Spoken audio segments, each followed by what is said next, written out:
Assalamualaikum warahmatullahi wabarakatuh. Hai, semangat pagi.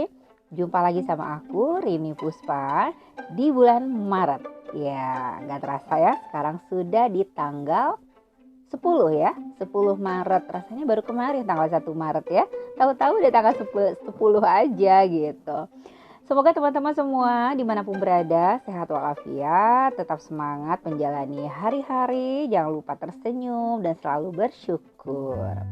Di episode kali ini aku mau cerita tentang apa nih kira-kira ya?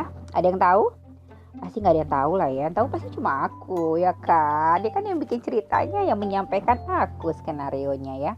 Tapi skenario menyampaikan aja sih. Kalau ceritanya ini aku review atau aku ceritakan ulang dari buku-buku motivasi, dari artikel-artikel, kisah-kisah inspiratif yang pernah aku baca atau sedang aku baca.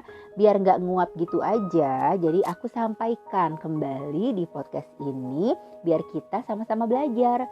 Jadi bukan berarti aku sharing di sini aku lebih pandai dari teman-teman, enggak.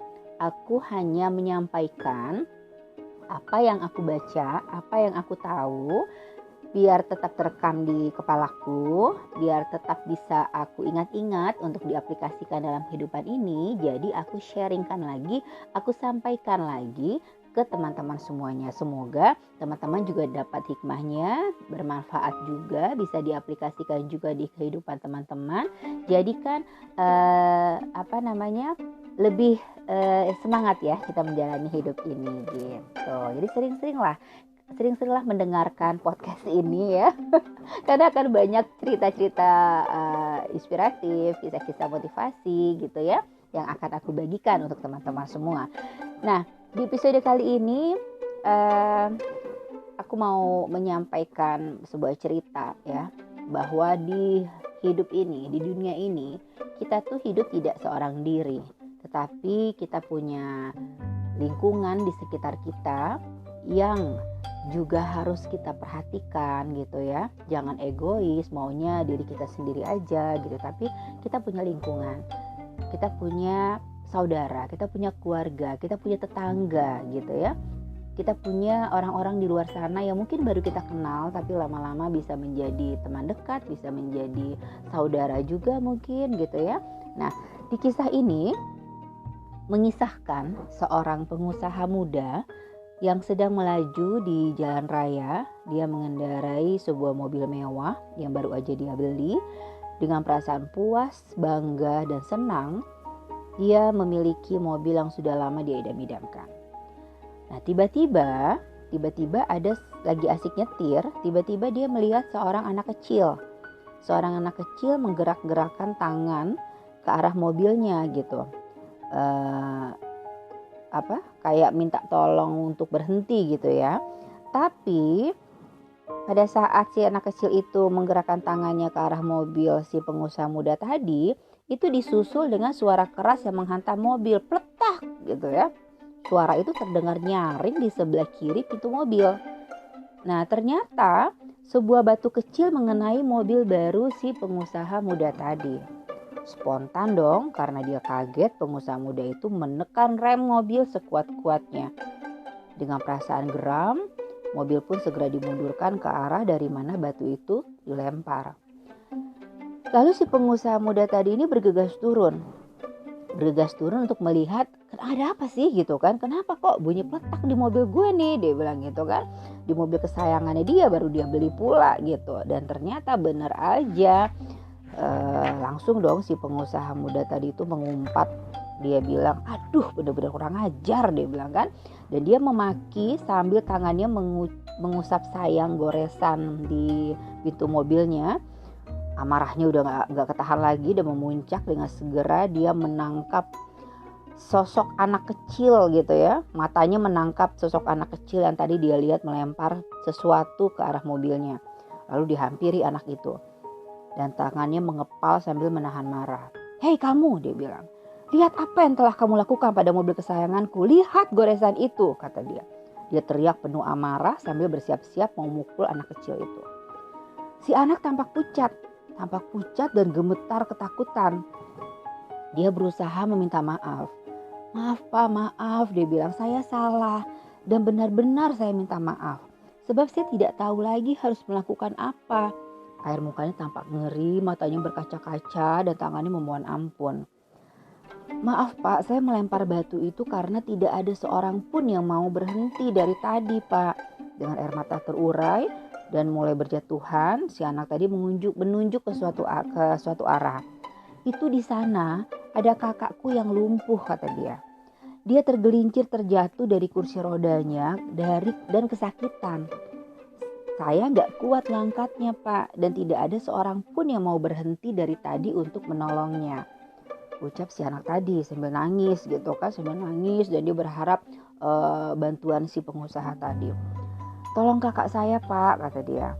Nah, melihat ketulusan si bocah tadi, akhirnya si pengusaha muda tadi itu gak bisa berkata apa-apa. Amarahnya pun mulai reda. Gak lama dia menghampiri dan mengangkat si kakaknya anak tadi yang cacat itu, yang lagi kesakitan, lalu diangkat dan didudukan kembali ke kursi rodanya. Nah, si bocah kecil pun gak henti-hentinya berterima kasih, mengucapkan maaf. "Terima kasih Pak." Dia bilang terima kasih gitu ya. Dia bilang terima kasih dan mengucapkan maaf. "Terima kasih Pak, semoga Tuhan membalas semua kebaikan Bapak," katanya. "Dan sekali lagi maaf, saya telah melukai mobil Bapak." Lalu si bocah kecil itu pun kembali mendorong kursi kakaknya untuk melanjutkan perjalanan. Sementara si pengusaha muda kembali ke mobilnya, mengendarai mobilnya sambil merenungi kejadian yang baru saja dia alami. Nah, apa yang tersirat di dalam cerita ini? Sama halnya seperti lajunya kendaraan ya. Hidup kita seolah dipacu untuk tetap berjalan dengan kecepatan yang sama, dengan kecepatan yang semakin tinggi gitu ya, melintasi berbagai tikungan, tanjakan, turunan gitu.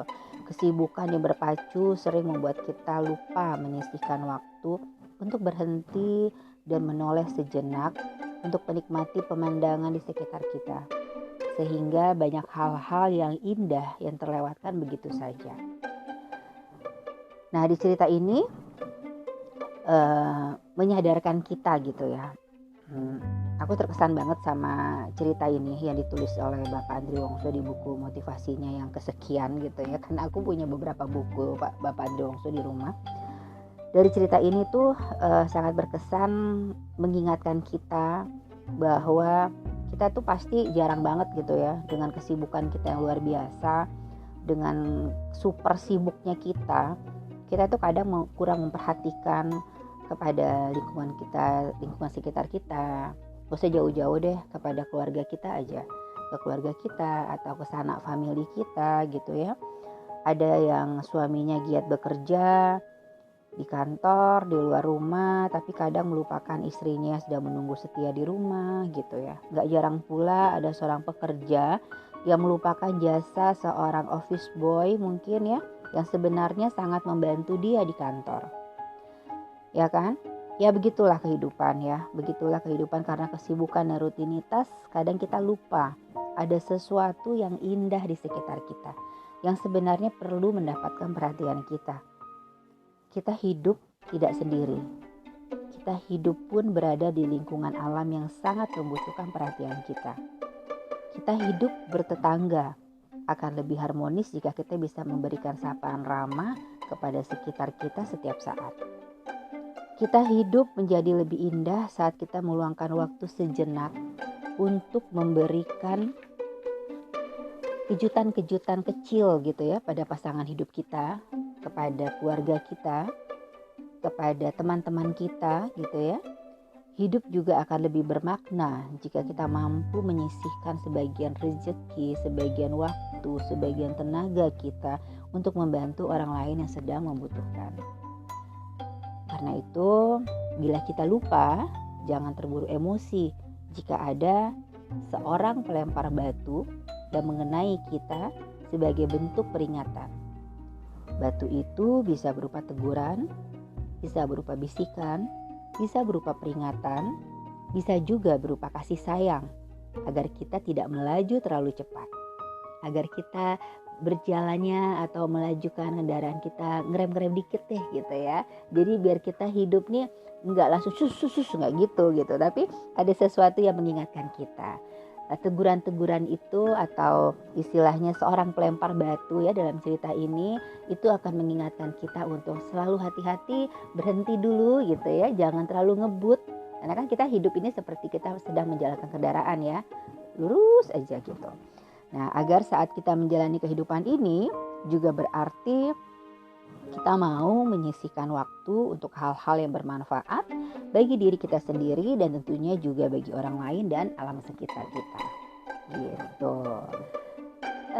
Ada sesuatu yang teman-teman dapat nggak dari cerita ini? Semoga ada ya.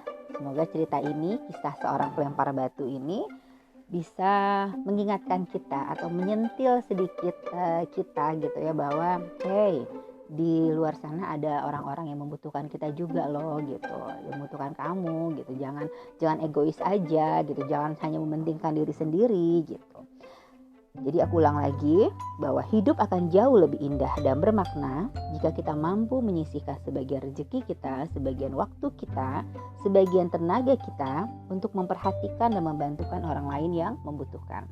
Jika kita tidak bisa membantunya dengan materi, mungkin kita bisa membantunya dengan cara lain. Dengan melakukan hal-hal positif, hal-hal yang bermanfaat untuk diri kita dan juga untuk orang lain. Contohnya seperti teman-teman mungkin bisa juga gitu ya bikin podcast kayak aku gini.